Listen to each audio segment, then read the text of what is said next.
எல்லா புகழும் இறைவனுக்கு. நம் அனைவர் மீதும் இறைவன் புறத்திலிருந்து அமைதியும் சமாதானமும் நிறைவாக உண்டாகட்டும். இன்றைய வகுப்பை நாம் துவங்கலாம்.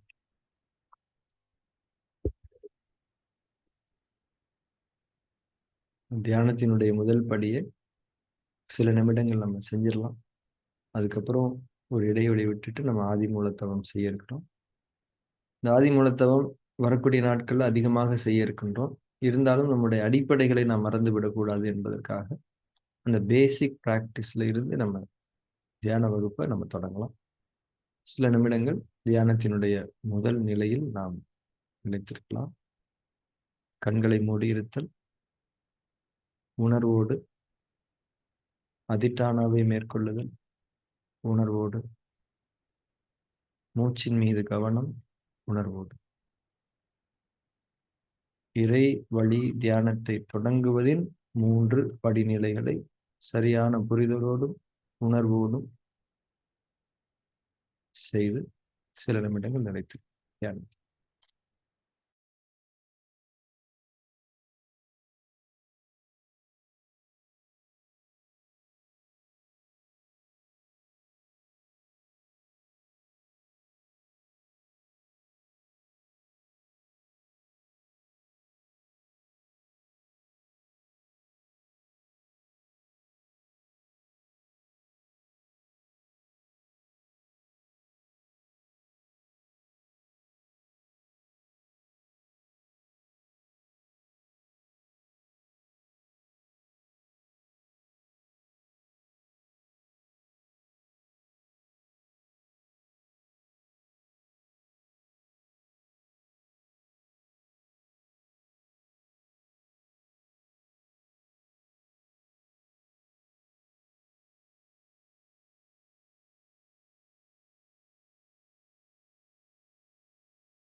கண்களை திறந்து கொள்ளலாம்.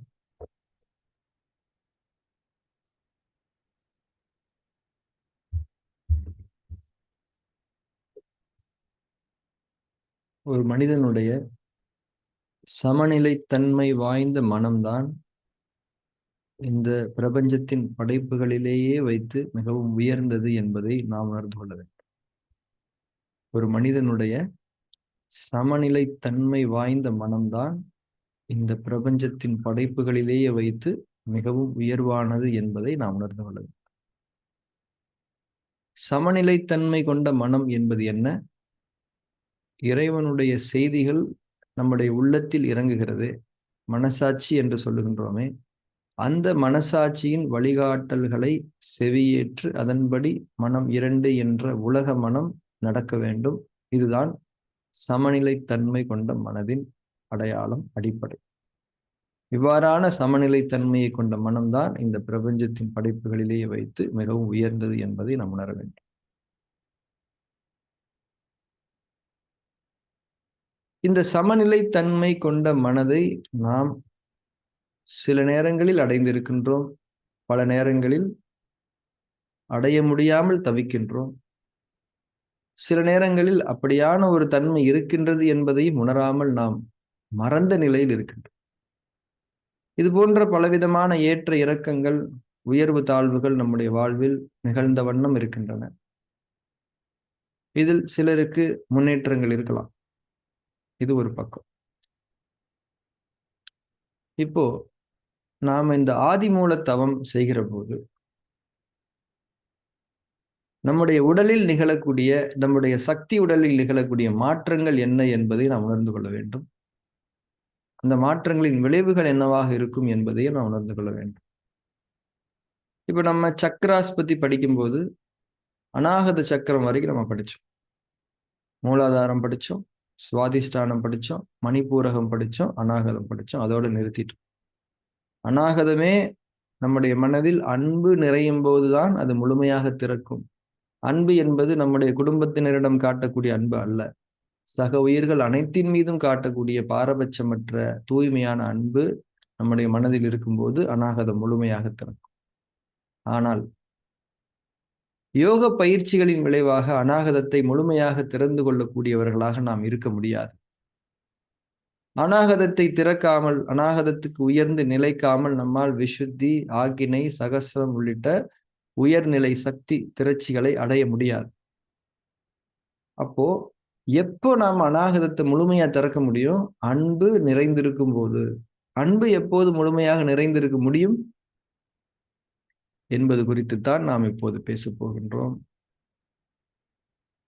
நம்முடைய மனதில் இறைவனை பற்றிய சிந்தனை, எண்ணங்கள் இருக்கும்போது, நம்முடைய மனதில் இறைவனை பற்றிய எண்ணங்களும் சிந்தனைகளும் இருக்கும்போது நம்முடைய சக்தி நிலை என்பது அநாகதத்தை அடைந்து உயர முடியும். எப்பெல்லாம் இறை சிந்தனையில் நீங்க இருக்கீங்களோ அப்பெல்லாம் உங்களுடைய சக்கரங்களின் சக்தி திரட்சியின் உயர்வுகள் ஏற்படும். அதாவது ரொம்ப சிம்பிளா புரிஞ்சுக்கணும். நாம ஆதிமூல தவத்தில் என்ன செய்யறோம்? இறைவன் என்னை பார்க்கின்றான், நான் இறைவனை முன்னோக்கியவனாக தியானித்துக் கொண்டிருக்கின்றேன் என்று நீங்கள் அமர்ந்திருக்கிறீர்கள். இவ்வாறான சிந்தனையில் நீங்கள் அமர்ந்திருக்கும் போது உங்களுடைய சக்தி திரட்சிகளின் எழுச்சி நிகழ முடியும். ஏன்னா அது உயர்வான ஒரு எண்ணம். இறைவனை பற்றிய எண்ணத்தை கொண்டிருத்தல் தான் உயர்வான மனதின் வெளிப்பாடு. எப்பெல்லாம் இறைவனை பற்றிய சிந்தனை இருக்குதோ அப்பெல்லாம் உங்க மனம் உயர்வான தன்மையில் இருக்குது. தட் இஸ் சமநிலை தன்மையினுடைய உச்சத்துல இருக்குதுன்னு நீங்க புரிஞ்சுக்கணும். அப்போ எப்பெல்லாம் மனம் சமநிலை தன்மையில் இருக்கோ அப்பெல்லாம் உங்களுடைய சக்தி திரட்சிகள் உயர்ந்த நிலையில் இருக்கும். அந்த உயர்ந்த நிலையில் இருக்கும்போது உங்களுடைய அப்பர் பாடியில ஒரு மாற்றம் ஏற்படும். இப்ப நம்ம கோயிலுக்கு போறோம். கோயிலுக்கு போனோம்னா நம்ம என்ன பண்றோம்? கையெடுத்து கும்பிடுறோம், இப்படிங்கிறோம், அப்படிங்கிறோம், தலையை தூக்குறோம், திருநீர் இட்டுக்கிறோம், என்னமோ பண்ணிக்கிறோம், இப்படி பண்றோம், இப்படி பண்றோம், இப்படி பண்றோம். எல்லாமே அப்பர் பாடியினுடைய இயக்கங்களாவே இருக்கும். ஏன்னா இறைவனை பற்றிய சிந்தனை உங்களுக்குள் வரும்போது உங்களுடைய மார்பு பகுதிக்கு மேலே ஆற்றல்கள் எழுச்சி பெற ஆரம்பித்து விடுவதனால் நீங்கள் உங்களுடைய உடலின் மேல்நிலை இயக்கங்களை அதிகமாக செய்ய ஆரம்பித்து. இன்னும் சில பேருக்கு என்ன ஆகும்? உடலில் தேங்கி இருக்கக்கூடிய வெப்ப கழிவுகள் எல்லாம் வெளியேற தொடங்கிவிடும். வெப்பம் என்பது ஒரு கழிவு. அக்குபஞ்சர் மருத்துவத்தில் நம்ம படிச்சிருக்கிறோம், வெப்ப கழிவுகள் எப்படி வெளியே போகும்? மேல் நோக்கி வெளியே போகும். வெப்ப கழிவுகள் இயல்பாவே மேல் நோக்கிய தன்மையில தான் மையம் கொண்டிருக்கும். நம்முடைய செஸ்ட் ரீஜன்லையும், நம்மளுடைய தொண்டை பகுதியிலையும், நம்முடைய தலைப்பகுதியிலையும் தான் வெப்ப கழிவுகள் தேங்கி இருக்கும். இறைவனை பற்றிய சிந்தனைகளில் நாம் இருக்கும்போது இந்த கழிவுகள் எல்லாம் வெளியேற தொடங்கும். அதனாலதான் பொதுவா ஆன்மீகத்துல இருக்கிறவங்க ரொம்ப எளிமையான கதர் ஆடைகளை உடுத்துவார்கள், காட்டன். ஏன்னா வெப்பம் உங்கள் உடலிலிருந்து கடத்தப்படுவதற்கு அந்த உடைகள் உதவும். தலை முடிய மொட்டை அடிச்சுக்கிறது இதெல்லாம் அந்த கணக்கு. இப்போ நாம இறை சிந்தனையில் இருக்கும்போது நம்முடைய சக்தி திரட்சிகள் எழுச்சி பெற முடியும் என்பதை நாம் உணர்ந்து கொள்ள வேண்டும். அவ்வாறான தருணங்கள்ல சில பேருக்கு மைல்டா தலைவலி, கண் எரிச்சல், இந்த மாதிரி விஷயங்கள் இதெல்லாமே கழிவு நீக்கங்கள் தான் என்பதை உணர்ந்து கொண்டு நாம் பொறுமையோடு தியானித்துக் கொண்டிருக்கிறோம். அப்போ எப்பெல்லாம் நாம இறைவனை பற்றி சிந்தனையில் இருக்கிறோமோ அப்போதெல்லாம் நாம் ஆன்மீக ரீதியில் நம்முடைய சக்தி திரட்சிகளில் உயர்ந்தவர்களாக இருக்கு. சாஷ்டாங்கமா நமஸ்காரம் பண்றோமே, எதுக்காக? அந்த வெப்ப கழிவுகள், அந்த சக்தி திரட்சிகள் நம்மை பணிய வைக்கின்றன. வெப்ப கழிவுகளை நீக்கி நம்மை பணிய வைக்கும்.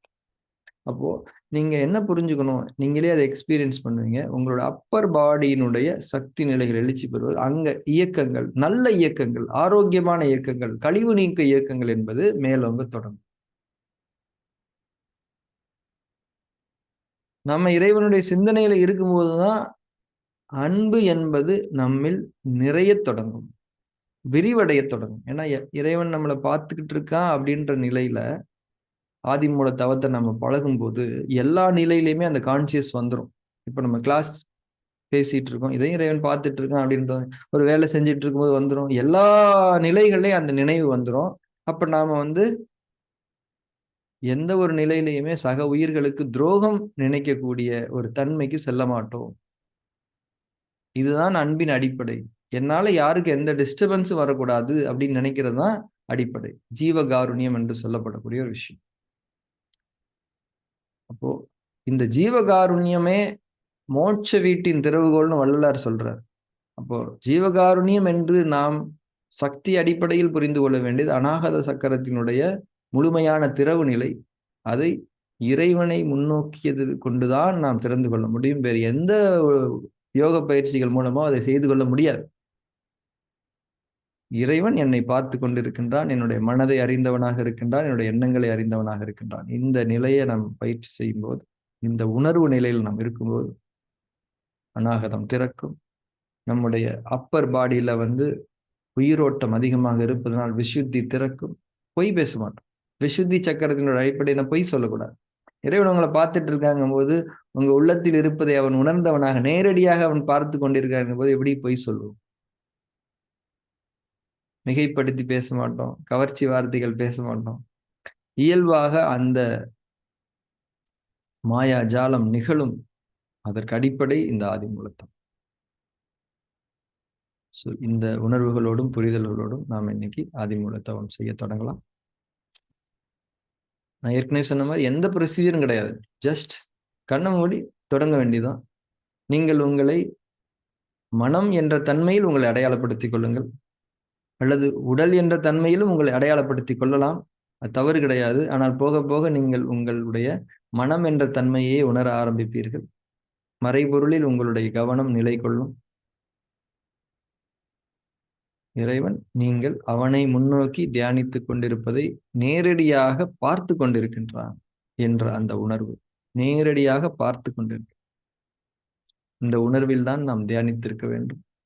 தியானித்துக் கொண்டிருக்கும் போது நம்முடைய உடலில், மனதில் என்ன நிகழ்ந்தாலும் அதனையும் இறைவன் கவனித்துக். ஆனால் நீங்க எதையுமே கட்டுப்படுத்த தேவை. இயல்பா இருங்க.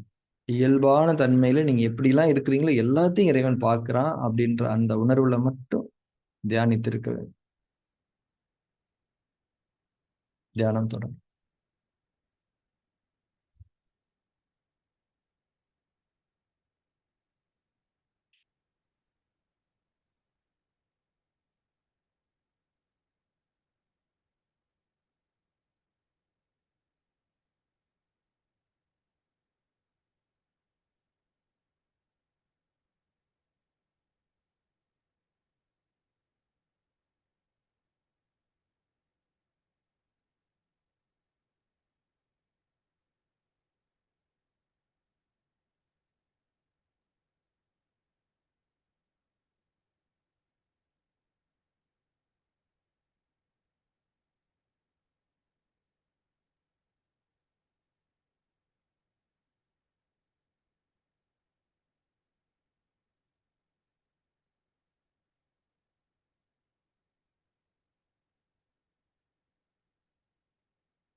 உங்கள் இறைவன் உங்களுக்கு நேருக்கு நேராக உங்களை கவனித்துக் கொண்டிருக்கின்றான் என்ற உணர்வு, உற்று நோக்கியவனாக இருக்கின்றான் என்ற உணர்வோடு நீங்கள் அவனை முன்னோக்கி இருக்கின்றீர்கள் என்ற உணர்வில் தியானித்துக் கொண்டிருக்க வேண்டும்.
உங்கள் எண்ணங்கள், உங்கள் உடல் உணர்ச்சிகள், உங்களுக்கு தூக்கம் வருதல், மூச்சு கவனிக்கப்படுதல், இன்னும் என்னென்ன உங்களுக்குள் நிகழ்கிறதோ அத்தனையும் இறைவன் நேரடியாக உற்று நோக்கியவனாக இருந்து கொண்டிருக்கின்றான் என்ற உணர்வில் ஆதி மூல தவம் செய்துவார்.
தவத்தை நிறைவு செய்துள்ளனர்.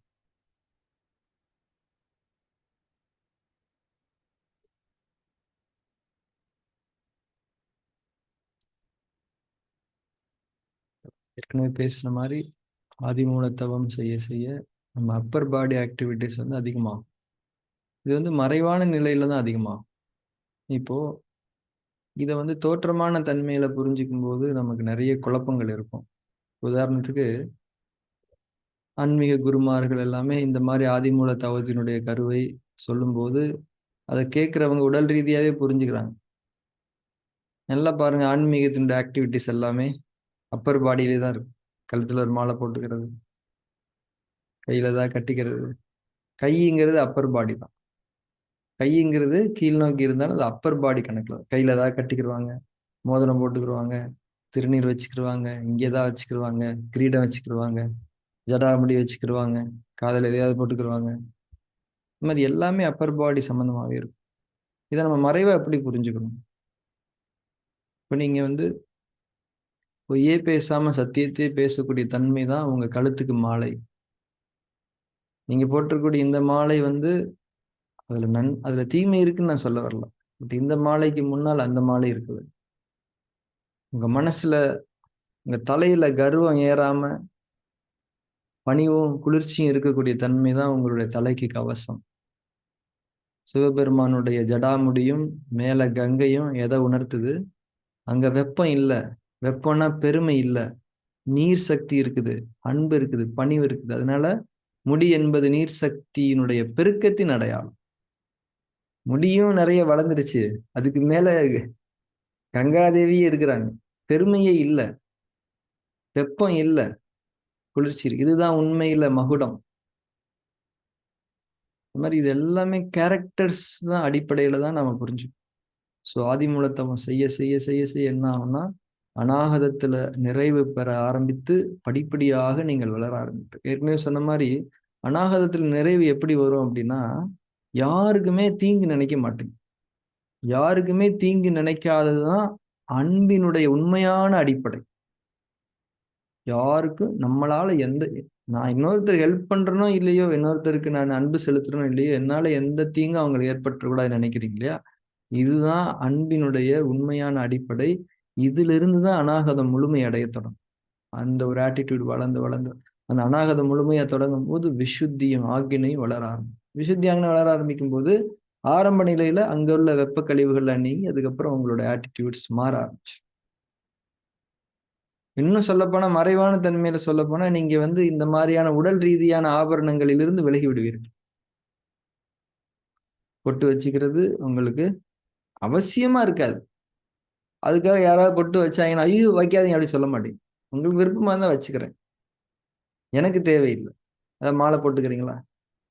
வேணா சொல்லுங்க போட்டுக்கிறேன். எனக்கு தேவையில்லை. இது என்னுடைய ஆன்மீக உயர்ச்சியை தீர்மானிக்காது. என்னுடைய உள்ளத்தின் அந்த குண நலன் தான் அனைத்தையும். இப்ப மகுடம் போட்டு தலைப்பாக கட்டிக்கிறோம். எதுக்காக? அது ஒரு தலைக்கான ஒரு மரியாதை. ஏன்னா அங்க நீங்க உயர்வான சக்தி நிலையை அடைந்து விட்டீர்கள். நீங்க தலைப்பாகை அணிந்து கொள்வதனால் அதை அடைந்து விட்டீர்கள் என்ற அர்த்தம் அல்ல. அதை நீங்கள் உண்மையில் அடைந்திருக்க வேண்டும். அப்படி அடைந்து விட்டீர்கள்னா தலைக்கு எதுவும் தேவையில்லை. அப்போ இந்த ஆன்மீக உயர்ச்சியை என்றைக்குமே நாம் பொருள் அடிப்படைகளில் புரிந்து கொள்ளக்கூடாது. பொருள் அடிப்படையிலான விஷயங்களை செஞ்சாதான் ஆன்மீக வளர்ச்சின்றதே கிடையாது. இது எல்லாமே மனம். ஆன்மீகம் என்பதே மனம் உயிரை நோக்கி திரும்பி இருக்கக்கூடிய தன்மை. கேரக்டர்ஸ் மட்டும்தான் ஆன்மீகம். குணநலன்களை தவிர உடல் சார்ந்த எந்த அடையாளங்களும் ஆன்மீகத்திற்கு உதவ முடியாது. அதே நேரத்தில் ஆன்மீகத்திற்கு தடையாகவும் இருக்க முடியாது. மனரீதியான குணநலன்களை நீங்கள் அடைந்து கொள்வதற்குத்தான் முன்னுரிமை கொடுக்க வேண்டும். அதை நீங்கள் அடைந்து கொள்ளாமல் உருவங்களில் மட்டும் உங்களை அலங்காரப்படுத்திக் கொள்வது என்பது உங்களை நீங்கள் முற்றிலுமாக ஏமாற்றிக் கொள்ளக்கூடிய ஒரு தன்மை என்பதை புரிந்து கொள்ளும். சில பேர் இந்த புருவ மத்தியில கவனம் செலுத்தி கண்ணு ரெண்டையும் மேல பார்க்கக்கூடிய ஒரு தன்மை இருக்கு. அது நிச்சயமா தலைப்பகுதிகளில் அன்வான்ட் ஸ்ட்ரெஸ்ஸை ஏற்படுத்தும். உங்களுடைய சக்தி நிலை உயரும் போது ஆட்டோமேட்டிக்கா உங்க கண்ணு மேல் நோக்கி இருக்கும். மேல் நோக்கி இருக்கும்னா என்ன அர்த்தம்னா உங்க பார்வைகள் மேல் நோக்கியதாக இருக்கும். உலகம் சார்ந்த எதையும் திங்க் பண்ண மாட்டீங்க. மரணத்தை பத்தி யோசிக்க ஆரம்பிச்சிருவீங்க. மரணத்துக்கு அப்புறம் என்ன இருக்குது? ஆன்மீக உயர்ச்சியை நோக்கி யோசிக்காருங்க. அதுதான் மேல் நோக்கி பார்த்தல் என்பது. கண்ணை மேல் நோக்கி பார்க்கறது கிடையாது. கண்ணை மேல் நோக்கி பார்த்தீங்கன்னா தலைவலி தான் வரும். பிசிக்கல் ஆர்கன்ஸை நீங்க அதனுடைய இயல்பு தன்மையை மீறி ஸ்ட்ரெஸ் பண்ணீங்க அப்படின்னா அதனால நிறைய கம்ப்ளைண்ட்ஸ் வரும். அதனால இந்த புருவ மத்தியில கவனம் வைக்கிறது என்பதெல்லாம் மருத்துவ ரீதியாக நாம் பரிந்துரைப்பதே கிடையாது. நீங்க படிப்படியா உயர உயர உங்கள் எண்ணங்கள் உயர்வானதாக இருக்கும். எப்படி 1 கோடி சம்பாதிக்கலான்றதை பத்தி உங்க சிந்தனை இருக்காது. எப்படி இன்னும் நாம இறைவனுடைய நெருக்கத்தை அடைந்து கொள்ளலாம் என்பது குறித்து உங்களுடைய சிந்தனை இருக்கும். இதுதான் புருவ மத்தியில பார்வையை உயர்த்துதல். உங்கள் பார்வை என்பது அகப்பார்வையாக இருக்க வேண்டும். புறப்பார்வையை மேல் நோக்கி உயர்த்தினீங்கன்னா தலைவலி ஹார்மோனல் இம்பேலன்ஸ் ஏற்பட்டு பிரச்சனைகள் வரும். இன்னும் ஓப்பனா சொல்ல போனா புத்தி பேதலிக்கும். இது உடல் ரீதியா இதை நம்ம தவிர்க்க முடியாது.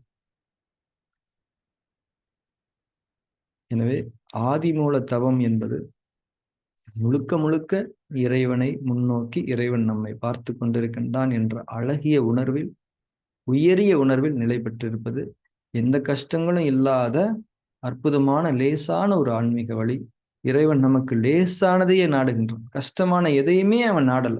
நீங்க உங்க உடலை வருத்தி கஷ்டப்பட்டு என்னைய நீங்க கும்பிடவே வேண்டாம், என்னை நோக்கி வர வேண்டாம். இருக்கிறதுலே லேசா எது இருக்கோ அதை நீங்க பண்ணுங்கிறாங்க. ஆனா இன்றைக்கு நம்முடைய மனம் இரண்டினுடைய பதிவுகளின் விளைவாக அந்த லேசான தன்மையை நம்மால் செய்ய முடியாத அளவுக்கு நாம் ஆகியிருக்கோம். தொடர்ந்து நாம் இறைவழியில் இணைந்திருப்போம். Thank you very much. அடுத்த தியான வகுப்பில் நாம் சந்திப்போம்.